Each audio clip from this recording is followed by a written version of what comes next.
Chicken mutton விலை ஏறி போச்சு, சிலிண்டர் விலை ஏறி போச்சுன்னு புலம்பிக்கிட்டே தான் இருக்கிறோம். ஆனால் நாட்டுக்கு யார் வந்தா, யாருக்கு ஓட்டு போட்டா மக்கள்லாம் நம்ம நல்லா இருப்போன்னு ஒருத்த கூட யோசிக்கிறதே கிடையாது.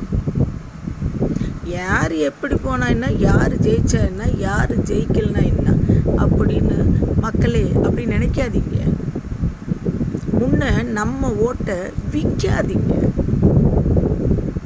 யார் எப்படி போனா என்ன, ஓட்டுக்கு பணம் கொடுக்குறாங்களா, ஓட்டு போடுவோம். இப்போ இருக்கிற ஒரு வீட்டினுடைய மகளிர் பெண்களும் 4 ஓட்டு இருக்குப்பா, 4 பேர் வந்து காசு கொடுக்குறான்.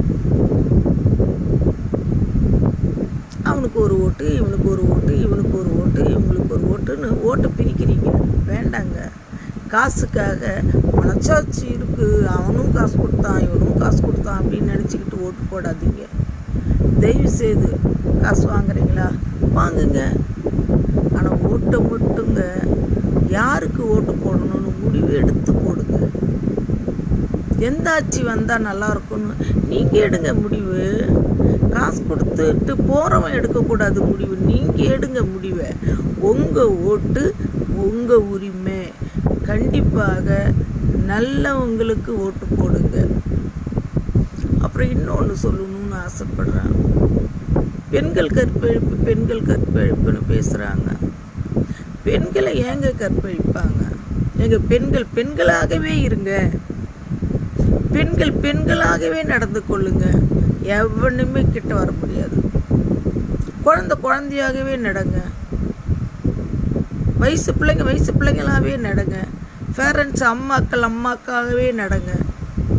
அதை விட்டுட்டு கற்பழிப்பு பாதுகாப்பு வேணுங்க அப்படின்னு நம்மளுக்கு யாருங்க பாதுகாப்பு கொடுக்கறதுக்கு? நமக்கு இல்லையா? நம்மளை பாதுகாப்பு நமக்கு அந்த உரிமை இல்லையா? யாரோ ஒருத்தர் கொடுக்கணுமா? மகளிருக்கு பாதுகாப்பு இல்லைன்னு உலகம் ஊரே மகளிரை காரி முய்யுது. நம்மளுக்கு பாதுகாப்பு இல்லை. ஏங்க நம்ம ரோட்டில் ஊருக்கு போகிறது வர்றது, நாட்டுக்கு போகிறது, வேலைக்கு போகும்போதெல்லாம் 4 பேர் கூட வந்துக்கிட்டே இருப்பாங்களா? வேண்டாம். பெண்களே, மகளிர்களே, நான் சொல்லுவது